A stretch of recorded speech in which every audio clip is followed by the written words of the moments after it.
Lok Sabha speaker Om Birla ಅವರನ್ನ ಅಧಿಕಾರದಿಂದ ಪದಚ್ಯುತಗೊಳಿಸುವ ಸಲುವಾಗಿ ನೋಟಿಸ್ ಜಾರಿ ಮಾಡಿದ ವಿರೋಧ ಪಕ್ಷಗಳ ವಿರುದ್ಧ ಬಿಜೆಪಿ ವಾಗ್ದಾಳಿಯನ್ನ ನಡೆಸಿದೆ.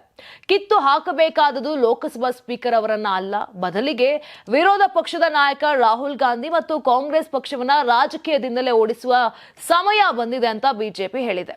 ಸಾಂವಿಧಾನಿಕ ಹುದ್ದೆಗಳ ಮೇಲೆ ದಾಳಿ ಈ ಕುರಿತು ಸುದ್ದಿಗಾರರೊಂದಿಗೆ ಮಾತನಾಡಿರುವಂತಹ ಬಿಜೆಪಿ ರಾಷ್ಟ್ರೀಯ ವಕ್ತಾರ ಸಂಬಿತ್ ಪಾತ್ರ, ತಮ್ಮದೇ ತಪ್ಪುಗಳಿಂದಾಗಿ ಜನರಿಂದ ತಿರಸ್ಕೃತಗೊಂಡವರು ಈಗ ಸಾಂವಿಧಾನಿಕ ಹುದ್ದೆಯಲ್ಲಿ ಇರುವವರನ್ನ ಪದಚ್ಯುತಗೊಳಿಸಲು ಬಯಸುತ್ತಿದ್ದಾರೆ ಅಂತ ವ್ಯಂಗ್ಯವಾಡಿದ್ರು. ಇನ್ನು ಪ್ರಧಾನಿ ನರೇಂದ್ರ ಮೋದಿ ಅವರ ನಾಯಕತ್ವದಲ್ಲಿ ಬಿಜೆಪಿ ಎನ್ಡಿಎ ಸತತ 3ನೇ ಅವಧಿಗೆ ಅಧಿಕಾರಕ್ಕೆ ಬಂದಾಗಿನಿಂದ ಕಾಂಗ್ರೆಸ್ ಮತ್ತು ಅದರ ಮಿತ್ರ ಪಕ್ಷಗಳು ಅಮೆರಿಕದ ಬಿಲಿಯನರ್ ಜಾರ್ಜ್ ಸೋರೋಸ್ ಅವರ ಆಜ್ಞೆಯ ಮೇರೆಗೆ ಸಾಂವಿಧಾನಿಕ ಸಂಸ್ಥೆಗಳು ಮತ್ತು ಹುದ್ದೆಗಳ ಮೇಲೆ ದಾಳಿ ಮಾಡ್ತಿವೆ ಅಂತ ಆರೋಪವನ್ನ ಕೂಡ ಮಾಡಿದ್ರು. ಕಾಂಗ್ರೆಸ್ ನಾಯಕರು ಇತ್ತೀಚೆಗೆ ಪತ್ರಿಕಾಗೋಷ್ಠಿಯನ್ನ ನಡೆಸಿ ತಮ್ಮ ವಿರುದ್ಧ ಮಾಡಿದಂತ ಆರೋಪಗಳು ದುರುದ್ದೇಶ ಪೂರಿತ ಅಂತ ಹೇಳಿರುವಂತ ಅಸ್ಸಾಂ ಮುಖ್ಯಮಂತ್ರಿ ಹಿಮಂತ ಬಿಶ್ವ ಶರ್ಮಾ ಈಗ 500 ಕೋಟಿ ರೂಪಾಯಿ ಮಾನನಷ್ಟ ಮೊಕದ್ದಮೆ ಹೂಡಿರುವುದಾಗಿ ತಿಳಿಸಿದ್ದಾರೆ.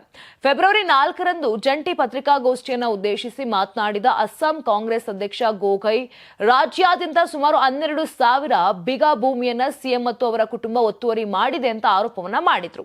ಇಂದು ತಮ್ಮ ವಿರುದ್ಧದ ಆರೋಪಕ್ಕೆ ಪ್ರತಿಕ್ರಿಯೆ ಕೊಟ್ಟಿರುವಂತಹ ಅಸ್ಸಾಂ ಸಿಎಂ, ನನ್ನ ವಿರುದ್ಧ ಸುಳ್ಳು, ದುರುದ್ದೇಶ ಪೂರಿತ ಮತ್ತು ಮಾನಹಾನಿಕರ ಆರೋಪಗಳನ್ನ ಮಾಡಿದಕ್ಕಾಗಿ ಕಾಂಗ್ರೆಸ್ ನಾಯಕರಾದ ಜಿತೇಂದ್ರ ಸಿಂಗ್, ಭೂಪೇಶ್ ಬಾಘೇಲ್ ಹಾಗೂ ಗೌರವ್ ಗೋಗೈ ವಿರುದ್ಧ 500 ಕೋಟಿ ರೂಪಾಯಿ ಮಾನನಷ್ಟ ಮೊಕದ್ದಮೆ ಹೂಡಿದ್ದೇನೆ ಅಂತ ಶರ್ಮಾ ಅವರು ಎಕ್ಸ್ ನಲ್ಲಿ ಪೋಸ್ಟ್ ಅನ್ನು ಮಾಡಿದ್ದಾರೆ. ಬಿಹಾರದ ಅತ್ಯಂತ ಕಿರಿಯ ಶಾಸಕಿ ಎಂಬ ಹೆಗ್ಗಳಿಕೆಗೆ ಪಾತ್ರರಾಗಿರುವ ಬಿಜೆಪಿಯ ಮೈಥಿಲಿ ಠಾಕೂರ್ ವಿಧಾನಸಭೆಯಲ್ಲಿ ತಮ್ಮ ಚಾಪು ಮೂಡಿಸುತ್ತಿದ್ದಾರೆ. ಕಲಾಪಗಳಲ್ಲಿ ಅತ್ಯಂತ ಕ್ರಿಯಾಶೀಲರಾಗಿ ಭಾಗಿಯಾಗಿರುವ ಅವರು ತಮ್ಮದೇ ಸರ್ಕಾರದ ಆರೋಗ್ಯ ಸಚಿವರಿಗೆ ಪ್ರಶ್ನೆಯನ್ನ ಕೇಳಿ ಶಬಾಷ್ ಅಂತ ಅನ್ಸ್ಕೊಂಡಿದ್ದಾರೆ.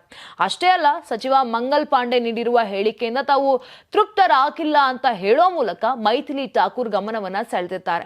ಕಲಾಪದ ವೇಳೆ ತಮ್ಮ ಅಲಿನಗರ ವಿಧಾನಸಭಾ ಕ್ಷೇತ್ರದಲ್ಲಿರುವಂತಹ ಸರ್ಕಾರಿ ಆಸ್ಪತ್ರೆ ಶಿಥಿಲಾವಸ್ಥೆ ತಲುಪಿರೋದ್ರ ಬಗ್ಗೆ ಮಾತನಾಡಿರುವಂತಹ ಮೈಥಿಲಿ ಠಾಕೂರ್, ಆಸ್ಪತ್ರೆ ಪುನರ್ ನಿರ್ಮಾಣಕ್ಕೆ ಕೈಗೊಂಡ ಕ್ರಮಗಳ ಬಗ್ಗೆ ಆರೋಗ್ಯ ಸಚಿವ ಮಂಗಲ್ ಪಾಂಡೆ ಅವರನ್ನ ಸ್ಪಷ್ಟನೆಯನ್ನ ಕೇಳಿದ್ರು. ಆದರೆ ಸಚಿವರ ಉತ್ತರದಿಂದ ತೃಪ್ತರಾಗದ ಮೈಥಿಲಿ ಠಾಕೂರ್, ನಾನು ಸಚಿವರ ಉತ್ತರದಿಂದ ತೃಪ್ತಳಾಗಿಲ್ಲ ಅಂತ ನೇರವಾಗಿ ಹೇಳಿದ್ರು. ನನ್ನ ಕ್ಷೇತ್ರದ ಸರ್ಕಾರಿ ಆಸ್ಪತ್ರೆ ಕಟ್ಟಡ ಶಿಥಿಲಗೊಂಡಿದ್ದು ಚಾವಣಿಯಿಂದ ಪ್ಲಾಸ್ಟರ್ ಬೀಳುತ್ತಲೇ ಇದೆ. ಅಲ್ಲಿ ಯಾವುದೇ ಸಂದರ್ಭದಲ್ಲಿ ದೊಡ್ಡ ಅವಘಡ ಸಂಭವಿಸುವ ಸಾಧ್ಯತೆ ಇತ್ತು. ಈ ನಿಟ್ಟಿನಲ್ಲಿ ಆರೋಗ್ಯ ಇಲಾಖೆ ಏನಾದರೂ ಕ್ರಮ ಕೈಗೊಂಡಿದೆಯೇ ಅಂತ ಮೈಥಿಲಿ ಠಾಕೂರ್ ಸಚಿವರನ್ನ ಪ್ರಶ್ನಿಸಿ ಸೈ ಅಂತ ಅನ್ಸ್ಕೊಂಡಿದ್ದಾರೆ. ಮಿಲ್ಕಿ ಬ್ಯೂಟಿ ತಮನ್ನಾ ಭಾಟಿಯಾ ಅವರನ್ನ ರಾಜ್ಯ ಸರ್ಕಾರ ನಾಡಿನ ಹೆಮ್ಮೆಯ ಮೈಸೂರು ಸ್ಯಾಂಡಲ್ ಸೋಪ್ನ ಬ್ರ್ಯಾಂಡ್ ಅಂಬಾಸಿಡರ್ ಆಗಿ ಆಯ್ಕೆ ಮಾಡಿದೆ. ಮುಂದಿನ 2 ವರ್ಷಗಳ ಕಾಲ ರಾಜ್ಯದ ಪರಂಪರೆಯ ಬ್ರ್ಯಾಂಡ್ ಆದ ಮೈಸೂರು ಸ್ಯಾಂಡಲ್ ಸೋಪ್ನ ರಾಯಭಾರಿಯಾಗಿ ನಟಿ ತಮನ್ನಾ ಭಾಟಿಯಾ ಕಾರ್ಯನಿರ್ವಹಿಸಲಿದ್ದಾರೆ. ಆದರೆ ಇದಕ್ಕೆ ಮತ್ತೆ ವಿರೋಧ ವ್ಯಕ್ತ ಆಗಿದೆ. ಬ್ರ್ಯಾಂಡ್ ಅಂಬಾಸಿಡರ್ ನೇಮಿಸಲು ನಮ್ಮದೇ ಕನ್ನಡ ನಾಡಿನ ಅನೇಕ ತಾರೆಗಳು ಇದ್ರೂ ಕೂಡ ಬೇರೆ ಭಾಷೆಯ ನಟಿಗೆ ಬ್ರ್ಯಾಂಡ್ ಅಂಬಾಸಿಡರ್ ಆಗಿ ನೇಮಿಸಿರುವುದು ಕಾಂಗ್ರೆಸ್ ಪಕ್ಷದ ಕನ್ನಡ ವಿರೋಧಿ ಮನಸ್ಥಿತಿಗೆ ಮತ್ತೊಂದು ಸಾಕ್ಷಿ ಅಂತ ಬಿಜೆಪಿ ಸಂಸದ ಡಾಕ್ಟರ್ ಕೆ ಸುಧಾಕರ್ ಕಿಡಿಕಾರಿದ್ದಾರೆ.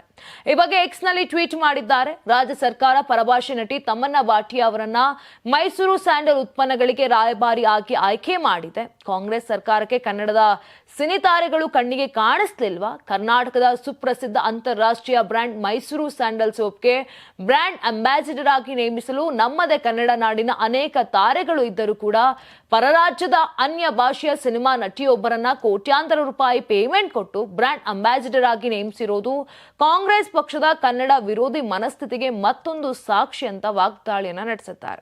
ಯಾರಾಗ್ತಾರೆ ಎಂಎಲ್ಎ ಅಭ್ಯರ್ಥಿ 2028 ಶೀಘ್ರದಲ್ಲೇ. ಪ್ರತಿದಿನ ಒಂದೊಂದು ಕ್ಷೇತ್ರದ ಟಿಕೆಟ್ ಆಕಾಂಕ್ಷಿಗಳ ಸಂಪೂರ್ಣ ಮಾಹಿತಿ ಪೊಲಿಟಿಕಲ್ ಜರ್ನಲಿಸ್ಟ್ ಕೆಎಂ ಶಿವಕುಮಾರ್ ಅವರಿಂದ. ಕರ್ನಾಟಕದ ನಂಬರ್ 1 ಡಿಜಿಟಲ್ ಮೀಡಿಯಾ ನಿಮ್ಮ ನೆಚ್ಚಿನ ಕರ್ನಾಟಕ ಟಿವಿಯಲ್ಲಿ ಮಾತ್ರ. ನೀವು ಸಣ್ಣ ಆಗ್ಬೇಕಲ್ವಾ? ಅದು ಒಂದು ಉತ್ತಮ ಆಹಾರದಿಂದ ಸಣ್ಣ ಆಗ್ಬೇಕಲ್ವಾ? ಪ್ರತಿದಿನ ನಮ್ಮ ಜೀನಿ ಸ್ಲಿಮ್ ನ ಯೂಸ್ ಮಾಡಿ ಯಾವುದೇ ಸೈಡ್ ಎಫೆಕ್ಟ್ ಇಲ್ದಂಗೆ ನೀವು ಸಣ್ಣ ಆಗ್ತೀರಾ.